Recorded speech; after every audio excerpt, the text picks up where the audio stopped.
es nuestro derecho.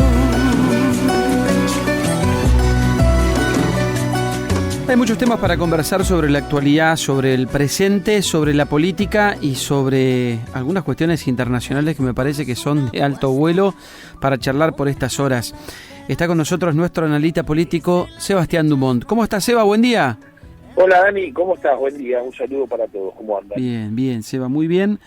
Revisando un poco a esta hora de la mañana los temas más sobresalientes, y te diría que me quedo con uno de la semana y otro de las últimas horas. El primero de ellos es el índice de pobreza que se ha dado a conocer y que sigue lamentablemente castigando a los pobres, a los que menos tienen. Hay una realidad muy compleja en términos económicos. El gobierno lo explica una y otra vez. Guillermo Francos está poniendo mucho la cara, explicando el rumbo económico del gobierno, pero los números dicen otra cosa. Los números dicen que mucha gente la pasa cada vez peor. Sí, además el salto, ¿no?, de lo que teníamos a diciembre del 2023 y lo que se ha observado en el primer semestre del 2024, porque ha sido un salto muy significativo, sí, en términos de personas y porcentualmente hablando, ¿no? Es decir, ese porcentaje de un 11% más de pobres es un número dramático, ¿no? Es decir, nadie dudaba, lamentablemente, que los índices de pobreza iban a seguir creciendo en la Argentina como consecuencia básicamente de una economía que tampoco crece.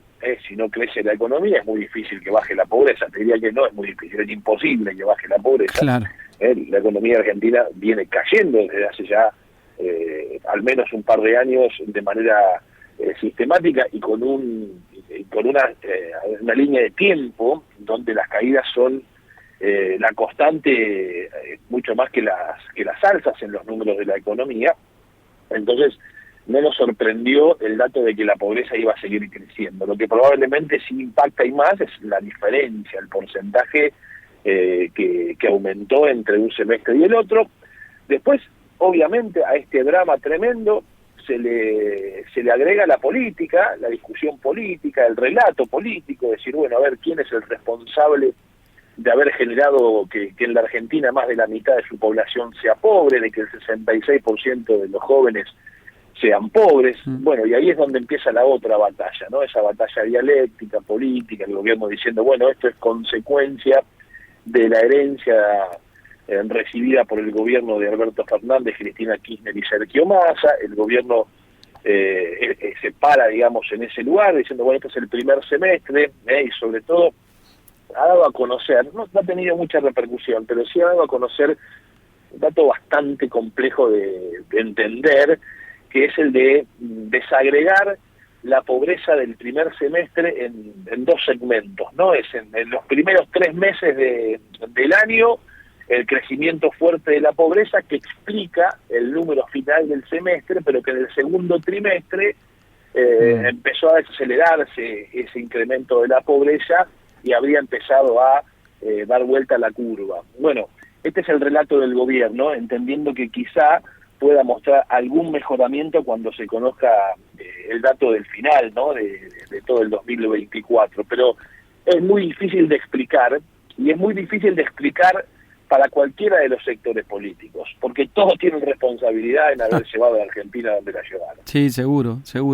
Lo que pasa que uno, cuando habla de las herencias, y está claro que eso es así, después tenés que ver hacia dónde está conduciendo el gobierno de turno esa herencia, si la va a empeorar o si la va a empezar a resolver.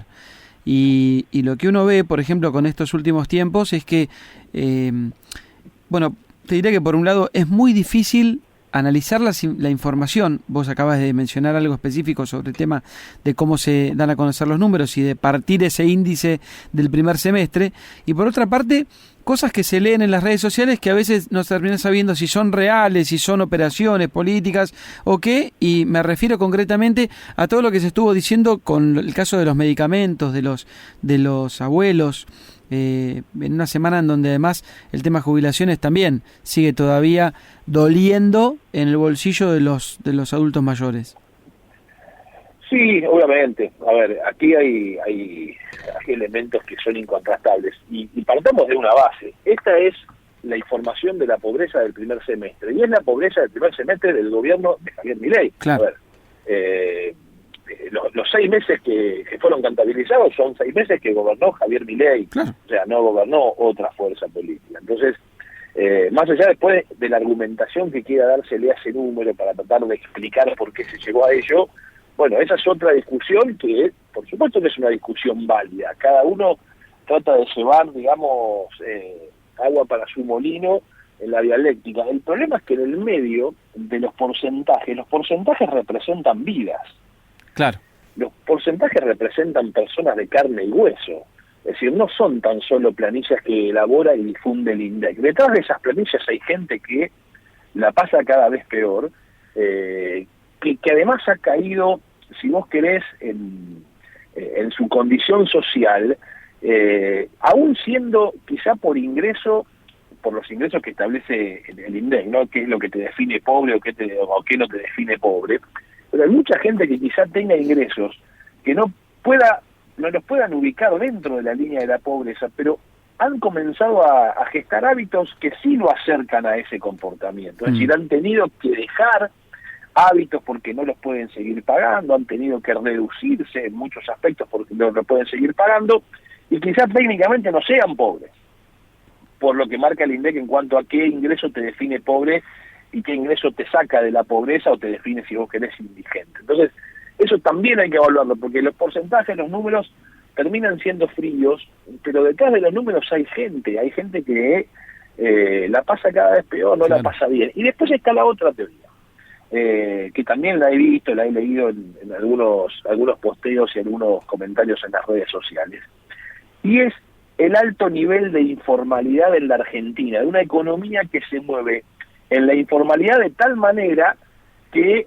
permite a mucha gente quizá no tener más dificultades las que ya tiene como consecuencia de esa vigilancia para poder rebuscársela como pueda en el marco de una economía que no se registra, o que se registra con más dificultades. Hay una economía en negro, el que sale a la puerta de su casa a vender en el barrio porque no le alcanza el ingreso de las changas o porque en su trabajo no le aumentaron al nivel de la inflación y pone...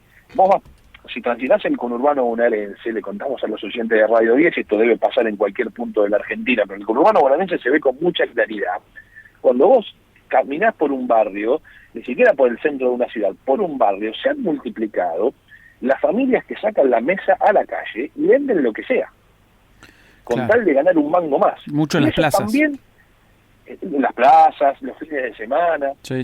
Las redes sociales juegan también un factor muy importante en eso, ¿no? Es decir, las redes sociales se han convertido en un canal de comercialización de una economía, como la define Carlos Mazzatón, Barrani, ¿no? Es decir, una economía paralela que a muchos les permite, de alguna manera, sustentar algo más de su ingreso mensual para, si son pobres, no seguir cayendo en el marco de la indigencia, y si son todavía de clase media evitando la pobreza, no caer justamente en la pobreza. Claro. Seba, dos cortitas. La de el cambio de Mario Russo en el Ministerio de Salud, entra Mario Lugones. ¿Va a haber más cambios en el gobierno? Me comentan de muchos cambios en segundas y terceras líneas también, en otros ministerios en general. Y yo te diría que sí va a haber cambios, porque la dinámica del gobierno hasta aquí, en 9 meses, ha demostrado eso, ¿no? Es decir, ha demostrado que es un gobierno que cambia muy rápidamente. ¿Cuántos ministros ya han salido? ¿Cuántos se han incorporado? Claro. ¿Cuántos funcionarios han renunciado? Si debe ser récord, no recuerdo. Quizá esté cometiendo en este tiempo error, sí, porque en ese tiempo entiendo que sí, por lo menos de los últimos gobiernos. No recuerdo que haya habido tantas modificaciones ministeriales, tal cual, incluso la salida del jefe de gabinete, ¿no? Es decir, con tanta rapidez. Yo entiendo que va a haber más cambios. Hay algunos nombres circulando por allí. Hay que mirar, me parece, la Secretaría de Energía. Me contaban el viernes que puede haber algún tipo de movimiento allí de Rodríguez Chirilo, pero nada, no dejan de ser por ahora versiones, comentarios, radio pasillo. Lo cierto es que si uno seguía por la dinámica que ha mostrado el gobierno, la respuesta es sí, y va a haber más cambios, probablemente antes de fin de año puedan haber más cambios también, Sí. Pero por una lógica que sigue el gobierno, ¿no? Sí, sí. Bueno, otra de las que está señalada es Mondino, ¿no? La canciller Diana Mondino, sí. Que además acaba de protagonizar un lindo cruce con Victoria Villarruel, justamente por el tema Malvinas. Que el tema Malvinas, sí, la reanudación de vuelos que anunció Mondino entre la provincia de Córdoba y las Islas Malvinas, ¿no? Y eso ha provocado además un cruce con Victoria Villarruel, que desarrolla y despliega una agenda ultranacionalista, ¿no? Donde la relación con el Reino Unido debe pasar por otro tipo de reclamo y de otra manera ese reclamo, ¿no? Pero también es la forma de mostrar Villarruel que las tensiones no se apagaron. Más allá de que Mondino quizá tenga, por la información que uno tiene, su mayor inconveniente dentro del gobierno de Javier Milei me parece que es la propia Karina Milei, ¿no? Es donde me parece que ahí está el principal roce de esa relación.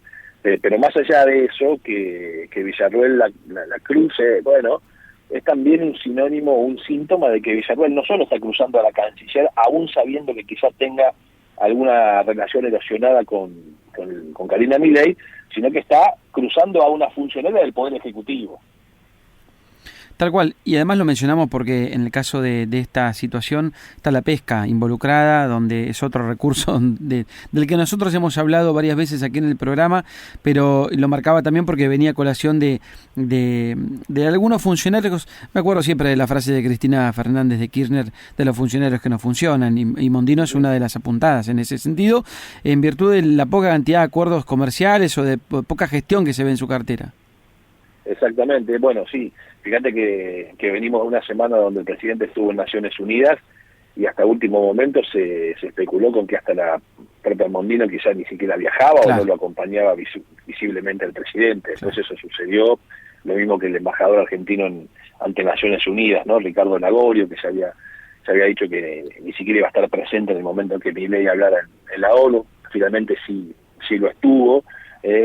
Guardaron las formas, pero hay una imagen muy sintomática, que es la imagen de Javier Milei en Wall Street, ¿no? El lunes pasado, sí, donde él va acompañado de funcionarios, pero si uno ve la imagen, él está a su lado con el ministro de Economía, Luis Toto Caputo, sí, previsible, digamos, va a la bolsa de Nueva York, y del otro lado Patricia Bullrich, atrás la canciller, en esa imagen, atrás, segundo plano para la canciller Diana Mondino. ¿Cuál es la interpretación que uno puede hacer de esa foto? Bueno, en la Argentina estas son las dos columnas vertebrales de lo que queremos mostrarle al mundo. La economía, con el ajuste fiscal que se está haciendo, el superávit fiscal y comercial, un sendero de responsabilidad en cuanto al gasto público, y por otro lado dar una señal de que la Argentina tiene que empezar a dejar de lado los enormes signos de interrogación que presentan en su geografía, entre otras cosas la toma de tierras, la seguridad. Claro. Invertir en la Argentina es saber que si uno invierte, al otro día no tenés un grupo que se autodefine como mapuche y te toma la tierra. Es decir, me parece que son dos señales de por qué la presencia de esos dos funcionarios allí. Seba, gracias por la charla. No te digo nada de la semana que has tenido deportivamente hablando porque es compleja. Muy compleja, muy compleja. Veremos si se complejiza aún más. En el día de hoy, sábado, en la provincia de Córdoba, bueno, nada, cosas que pasan. Cosas que pasan. Pasaron cosas. Que tengo pautada una nota para el mediodía que quieren hablar conmigo de una radio de hinchas de Boca en Mar del Plata. Ah, mira. Así que voy a tener un ratito para despacharme. Está muy bien. Te seguimos en las redes, Seba, en Twitter, en canal de YouTube y por supuesto en tu página web en sebastiandumont.com.ar. Gracias como siempre, un abrazo. Fuerte abrazo, buen fin de semana. Igual. Sebastián Dumont, nuestro analista político en Palabra de Campo. Estás escuchando Palabra de Campo. Palabra de Campo. Con Daniel Aprile en Radio 10.